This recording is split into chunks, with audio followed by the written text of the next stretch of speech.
Sir, ಈಗ ಒಟ್ಟಾರೆ ಚುನಾವಣೆಯಲ್ಲಿ ಪಿಎಗಳ ಹೆಸರು ಬೆಳಗಾವಿ ಜಿಲ್ಲಾ ರಾಜಕಾರಣದಾಗ ಸಾಕಷ್ಟು ಚರ್ಚೆ ಆಗ್ತಾ ಇದೆ. ಸತೀಶ್ ಜಾರಕಿಹೊಳಿ ಅವರು ಪಿಎಗಳನ್ನ ನಂಬಿ ಕೆಟ್ರ ಅನ್ನುವಂಥದ್ದನ್ನು ಕೂಡ ಚರ್ಚೆಗೆ ಬರ್ತಾ ಇರುವಂತದ್ದು ಸರ್. ಇಲ್ಲಿವರೆಗೆ ಚುನಾವಣೆ ಗೆಲ್ಲಿಸ್ತಾರ ಅವರಲ್ಲ, ಒಂದು ನಿಶ್ಚಯಕ್ಕೆ ಆಗಿರ್ಬೇಕು.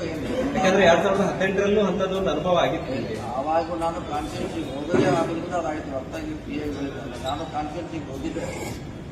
ನಾನು ಅದು ಪ್ರಯೋಗ ಮಾಡಲಿಕ್ಕೆ ಮಾಡಿದ್ವಿ. ಹೊರತಾಗಿ ಅವರಿಗೆಲ್ಲ ನ್ಯಾಚುರಲ್ ಆಗಿ ಕಡಿಬೇಕು, ಯಾರ ನಿರ್ಲಕ್ಷ್ಯ ಮಾಡಿದ್ರು.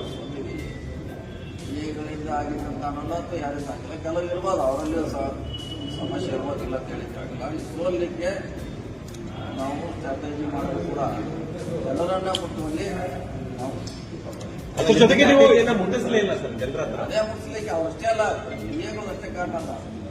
ಕಾರ್ಯಕರ್ತರು ಪಿಎಗಳು ಹೋದವರು ಕೆಂಪರು ಅವ್ರಿಗೆ ಅಲ್ಲಿ ಕಾರ್ಯಕರ್ತರು ಸರ್, ಅದ್ರ ಜೊತೆಗೆ ಅವರು ಸಾಕಷ್ಟು ಆಕ್ರೋಶಕ್ಕೂ ಕೂಡ ಕಾರಣ ಆಯ್ತು.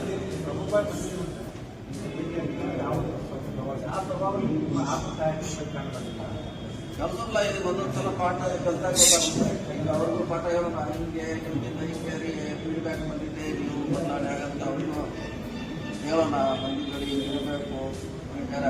ಒಂದು ಸ್ಟೈಲ್ನಲ್ಲಿ ಒಂಥರ ಹೋಟೆಲ್ಗಳು ಹೊಟ್ಟೆ ಕಂಡಿದೆ ಕಂಟಿನ್ಯೂ ಮಾಡ್ತಾರೆ. ಇದೇ ಸರಿ ಇಲ್ಲ.